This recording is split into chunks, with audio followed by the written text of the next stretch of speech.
Welcome. In front of me I have the Oscal Tiger 12, which is, if I'm correct, a sub-brand of a Blackview.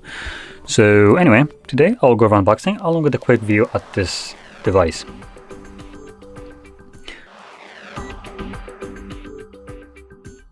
So I just get straight into it.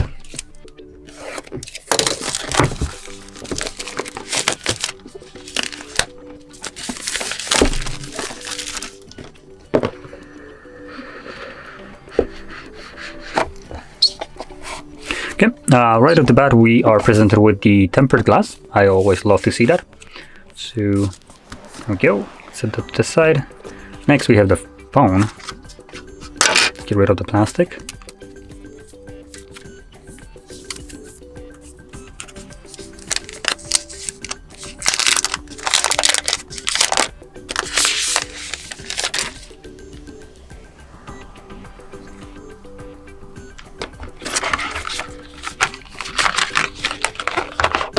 Now we also get a black case included with the device, a silicone one. I do have to say I like the fact that company started to give you like the more darker colors for cases, just because, let's be honest, the silicone ones after like half a year just get absolutely nasty with a clear appearance, or it just becomes yellowish.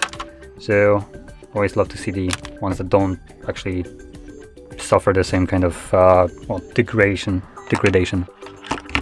Now anyway, below that we have our charger. Now this is actually a 33 watts charger, pretty decent. Still better than what Samsung includes for their phones, and also definitely in a box. Then we have a Type-C to Type-C charger. This is actually a Type-C charger. That's basically everything. So let's move over to the phone. We have a couple info like the screen size, the amount of RAM, battery size, and cameras. I'm gonna touch upon that later on. First, let's just try to peel off this screen protector. Oh, more like peel off the layer that protects it. There we go.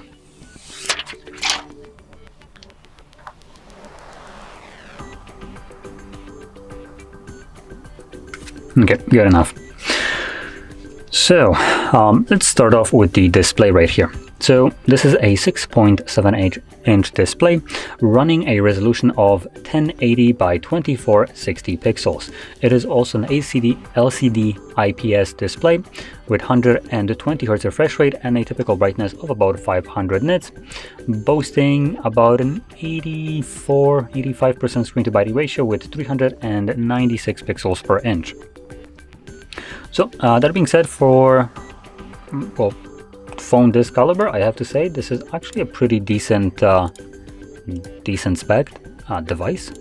Now I'm gonna check one more thing that I haven't done yet, which is the price tag. I have no clue how much this device actually costs.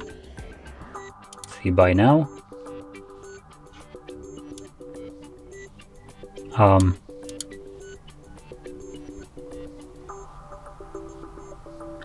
So this is a little bit over $100. I think it's like 150. Let's see, search.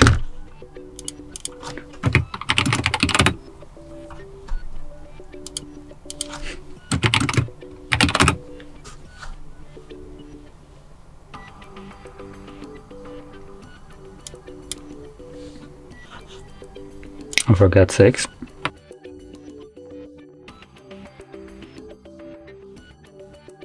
Okay, so finally found the actual conversion. So we're looking at about $160 for this device. So with that being said, this is already a taxed version, or the amount that I'm giving you in dollars. So keep that in mind when looking at devices like that in the US. Obviously you don't have the tax included in the price tag, so it would be somewhere like 120 bucks, I think, in this case, something along those lines. So 160 is already with tax included. Now, continuing with this device, let's move over to the internals, which the device is powered by a 5000 mAh battery, comes with a Helio G99 processor and either 8 or 12 gigabytes of RAM. Completely disregard what the garbage on the box is, which is 16 gigs of RAM. where you can see this 8+8 in the most scammy effing way. I absolutely hate this. You cannot count actual storage like SSD storage or UFS 2.2 storage as RAM. It's number one, I believe, even shittier than the SSD storage, the UFS 2.2. So number one, that's already a kind of shit idea. But number two, if that would have ever worked, imagine desktop PCs could have terabytes of basically almost free storage, meaning RAM. But we don't as desktop users because it's a stupid effing idea. And the reason for that is because SSD is vastly inferior in terms of speeds and precisely read and write compared to RAM itself, which is specifically designed for this. Hence, we don't do that. Companies, stop pulling this effing shit. It's absolute scam. So yeah, talking about this device specifically, we don't have 16 gigs of RAM, we have 8. And to anyone who thinks we have 16, just stop. It's 8. It literally says right here with a caveat of +8 of storage, but they just kind of forgot to add that.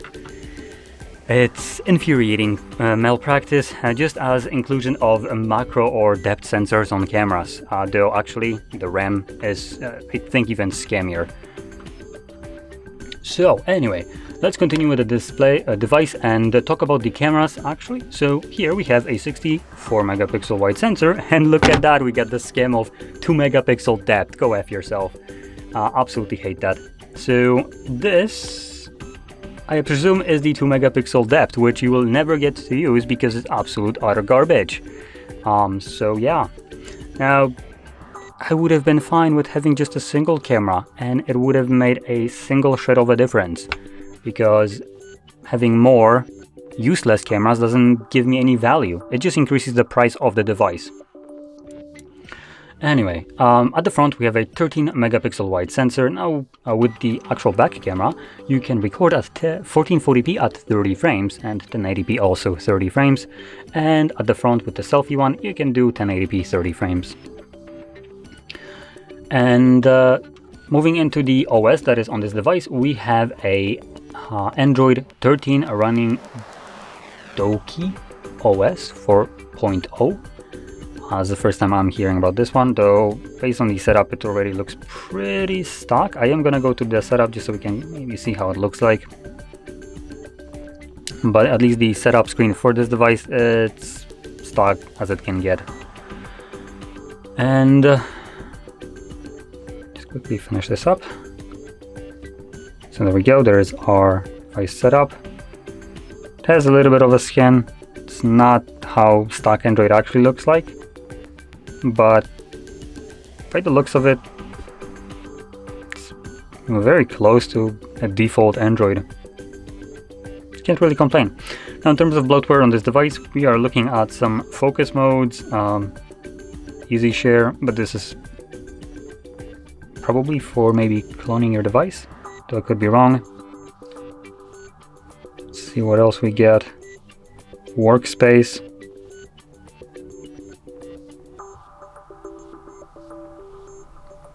Okay, so this is for copying your data, so this is some easy share, just some kind of garbage. Cold room, no clue, that's probably also some garbage that comes with this device. Child mode. Kind of sound, I mean, I know the idea of a child mode, but never seen it as an application, more like a toggle. So yeah, honestly, it's a relatively clean OS. Doesn't really look like it has too much bloatware on here, so that's pretty good.